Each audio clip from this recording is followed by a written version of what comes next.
Ayan mga boss, ito yung ating bagong project dito sa Lemogrosa Phase 3 ng Block 8 naman, Jasmine. Ito yung mga materials natin na ferrite channel, wall angle, metal parang metal stud natin. Hindi matabas-tabas pa ito ng tin kasi ay walang tigil ng ulan. Sabi ko nga tabasin na lang ito pag gumanda-ganda yung panahon. So yun, parang hindi sila mabasa. Natin dito tulo rin ng firewall dito. Tulo.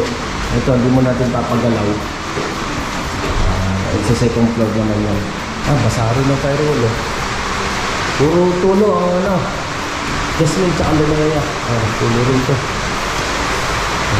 Dahil napapray na natin insulation para nakakaano mo ng client na hindi mainit. Ginawa na natin na free ng insulation para sa kanilang mga unit na ating mga ginagawa. At saka sealant. Free na rin ang palagay ng sealant dahil bago naman yung bubungat sealant na nalagay natin. Kaya mga boss, check natin itong block 24 ng Linea, Lemogrosa Phase 3. Maulan na naman. Kung napapansin nyo, nilimitan na natin yung mga faring niya. Ginawa na natin ng 1 feet or 30 cm. Malimit na yun. At yung tibay niya at yung metal NC channel naman niya, bawat C-parless sa pamakuha ng yero, lahat meron.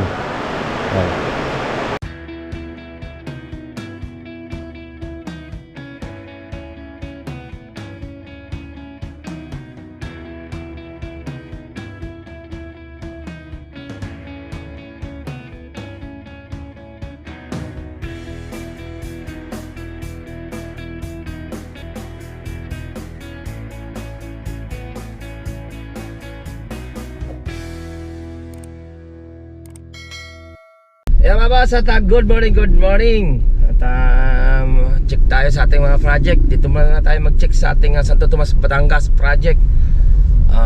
Lemogrosa Phase 3 ng San Antonio, Santo Tomas, Batangas. Okay, may bago tayong binuksan na project kahapon lang, araw ng Monday, July 21. Ngayon ay July 22 na ngayon, 2025. Yan, at may binuksan tayong project na Jasmine, Block 8. And then dalawang project natin sa Lemogrosa Phase 3. Isang Linea na Block 24 at yung isa Block 8 naman. At ayan, ito yung karga natin si si multicab. Yan si multicab. At pinapick up na natin ng mga metal faring, ferrite channel, W clip, and then wall angle, and then dyan mga blade rivet, dala na rin yan. Yan, multicab naman na nagkarga dahil may bukas baka yung carry bay makuha niyan ng ating driver sa bahay doon kasi gawa ng bibili ng pinto para sa ating block 19 ng Calamba Park Place sa storage room. And then hard deflex nakakutin dito hindi naman pwede dito hard deflex kasi gawa ng hindi kasi dito sa loob lalabas siya. Sa taas naman naulan kaya hindi natin malalagyan ng hard deflex, kaya yung carry bay kukunin doon kasi pasok sa loob ang hard deflex nun para hindi mabasa. Siguro by bukas. At bukas naman nasa Woodland 13 Martires naman tayo. Okay, update ko kayo mga boss pag nandun tayo sa site kung bagong binuksan natin project kahapon. Let's go. Mga boss, ito yung ating bagong project dito sa Lemogrosa Phase 3 ng Block 8 naman, Jasmine. Ito yung mga materials natin na ferrite channel, wall angle, metal parang metal stud natin. Hindi matabas-tabas pa ito ng tin kasi ay walang tigil ng ulan. Sabi ko nga tabasin na lang ito pag gumanda-ganda yung panahon. So yun, parang hindi sila mabasa. Check natin dito. Ito yung bataan yung ganun mga pretext. Tulo rin ng firewall dito. Tulo. Ito hindi mo natin papagalaw. Sa second floor naman yan. Nalasay na dito at nakakapira na. Dito naman batakan lang naman dito. Basa rin ng firewall puro tulo ang Jasmine tsaka lumaya. Tulo rin ito. Batakan na rin naman to.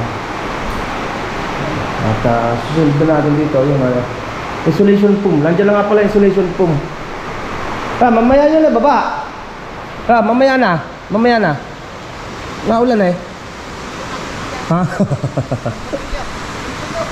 Ba't naman yung insulation foam na yan.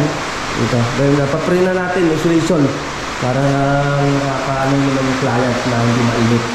Ginawa na natin na free yung insulation para sa kanilang mga unit na ating mga ginagawa.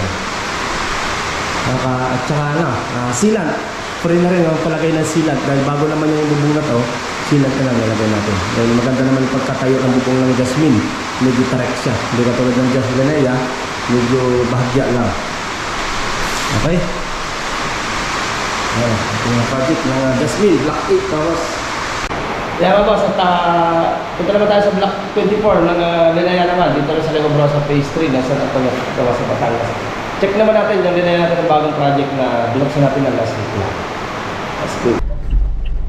Kaya boss, ito na tayo sa Block 24 naman ng Legobrosa Phase 3. Check na natin tong interior na ginawa nila. Ayan na, ulan-ulan naman nga dito. Malapit ka siya sa bundok. Check na tayo boss. Kaya mga boss, check natin itong Block 24 ng Linea, Legobrosa Phase 3. Maulan na naman. Ayan, at pinupukusan natin yung materials natin. Focus tayo dito sa second floor natin. Tanghali na rin naman. Ayan, tayo nga yung mga team. Ito kasi ay, Darwin, wag mo na itong ano yun na. Wag mo na itong masilyahan na. Itong wall, mumove kasi yan dito. Ayan, meron na tayo.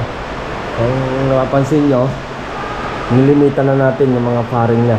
Ginawa na natin ng 1 feet or 30 cm. Malimit na yun. At yung tibay niya at yung metal MC channel naman niya, bawat C-parless sa pamakuan ng yero, lahat meron. Lahat na natin nilagyan para yung tibay. Okay. Yan. Ulan talaga.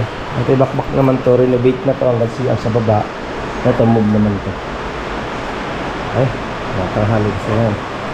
Kaya nga ng mga team. Yan nga boss, yan natin ang kunting pasilip sa ating dalawang project ng Jasmine, Legobrosa Phase 3 and Block 8. And then Legobrosa Phase 3 ng Block 24 ng Linea. Yan natin kunting pasilip. May bukas naman, at Woodland 3 Martres naman nakabukas. Okay, hanggang dito lang boss, at ingat-ingat tayo. Bye bye.